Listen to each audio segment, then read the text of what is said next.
Parmênides, de Platão. Audiolivro de domínio público, canal FPC, Frases, Pensamento e Cultura. Aqui é Tiago Toledo. Curta e se inscreva no canal para mais conhecimentos.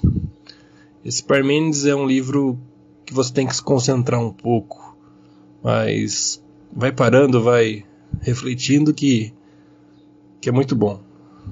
Até mais. XX veio e passemos agora a considerar o que acontecerá com as outras coisas, se o uno não é. Sim, façamos isso mesmo. Obviamente, é preciso que sejam outras, se não fossem outras, nada se poderia dizer das outras coisas. Certo? Ademais, se é das outras coisas que se fala, terão de ser diferentes. Ou não empregas para a mesma coisa a expressão outra e diferente? Sem dúvida. Porém, quando dizemos diferente, queremos significar que é diferente de algo diferente, e que outro, também, é outro de outra coisa. Certo? Para as outras coisas, também, se tiverem de ser outras, terá de haver outras coisas com relação às quais elas sejam outras. Necessariamente. Que será? Do uno é que elas não poderão ser outras, porque o uno não é. Não, de fato. Nesse caso, terão de ser outras entre elas mesmas, é só o que lhes resta, para não serem outras em relação a nada. Certo? Assim, é sempre em grupos que cada uma é outra em relação às outras, comunidade é que não poderão ser, já que o uno não é. Pelo contrário, ao que parece, cada uma dessas massas é infinita em número, e quando alguém pensa haver tomado uma porção mínima, de súbito, como nos sonhos, em vez de uma, como parecia, nos surge múltipla, e em lugar de muito pequena, imensamente grande, comparada com as partículas de que é composta. Certíssimo. É como massas desse tipo que as outras coisas são outras em si, se forem outras sem que haja uno. Perfeitamente. Terá de haver, portanto, grande número dessas massas que individualmente parecerão unidade, sem que, no entanto, o sejam, visto não haver o uno. Isso mesmo. Como também parecerá que elas formam número, sem que em verdade o sejam, uma vez que há uno. Como não há.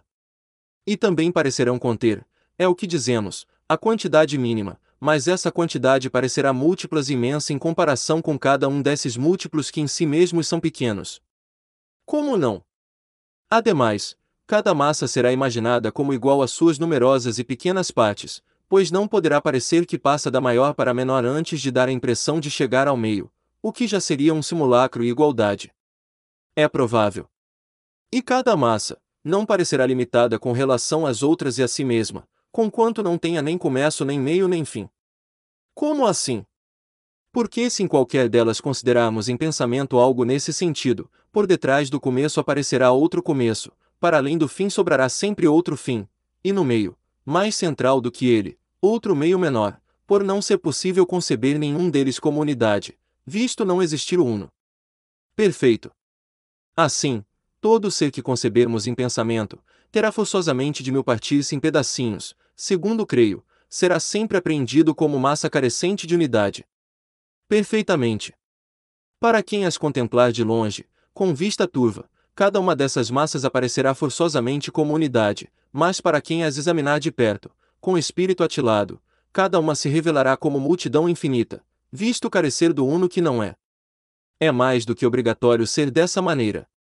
Assim, terão as outras coisas de parecer infinitas e limitadas, unas e múltiplas, no caso de não existir o uno, mas apenas as outras coisas que não uno. Sem dúvida. E não parecerão também semelhantes e dissemelhantes. Como assim? À maneira de certos quadros, de longe, tem-se a impressão de unidade, parecendo, assim, de característica uniforme e semelhante. Perfeitamente. Porém de perto, aparecem como múltiplo e diferente, e esse simulacro de diferença lhes empresta caráter de diversidade e de dissemelhança consigo mesmo. Certo. É, pois, inevitável que as massas pareçam semelhantes e dissemelhantes, tanto entre elas como individualmente consideradas. Perfeitamente. Como também iguais e diferentes entre elas mesmas, em contato e separadas, agitadas por toda espécie de movimento e imóveis de todas as maneiras, nascendo e morrendo e sem nascerem nem morrerem, e tudo mais do mesmo gênero que nos fora fácil enumerar, uma vez que, não havendo uno, só multiplicidade. É mais do que certo. 17 Agora, voltando mais uma vez para o começo, digamos o que acontecerá se o uno não é, porém sejam as outras coisas que não uno. Sim, digamos isso mesmo. Então, as outras coisas não poderão ser um. Como poderiam? Nem muitas, também, pois se fossem muitas, o uno estaria entre elas. Mas se nenhuma delas é um, em conjunto serão nada, do que resulta não serem muitas. É verdade. Mas, se entre as outras coisas não há uno, aquelas nem serão muitas nem uma. Não de fato. Como não parecem ser nem uma nem muitas? Por quê? Porque de nenhum jeito e em caso algum as outras coisas poderão ter relação de qualquer natureza com o que não existe, não podendo nenhuma dessas coisas que não existem estar em nenhumas das outras, visto não haver partes do que não existe. É verdade.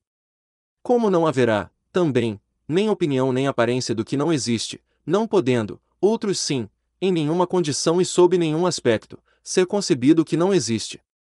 Com efeito, se o uno não existe, nenhuma das outras coisas poderá ser concebida como um ou como múltiplo, pois sem uno não é possível imaginar a pluralidade. É impossível, realmente. Logo, se o uno não existe, as outras coisas nem são nem pode ser concebidas como unidade e nem como pluralidade. Parece mesmo que não podem. Nem como semelhantes nem como dissemelhantes. Com efeito, nem como idênticas ou diferentes, nem em contato nem separadas, e assim sucessivamente, com relação a tudo que anteriormente elas nos pareciam ter. As outras coisas nem são nem parecem nada disso, uma vez que o uno não existe. É muito certo. Desse modo, resumíssemos tudo isso e afirmássemos, dado que não exista o uno, nada existe, teríamos falado certo. Com a maior exatidão possível. Pois então afirmemo-lo, com o seguinte acréscimo, como parece, quer o uno exista quer não exista, tanto ele como as outras coisas, ou seja em relação com ele mesmo ou em suas relações recíprocas, todos eles de toda maneira são tudo e não são nada, parecem ser tudo e não parecem nada. Absolutamente certo.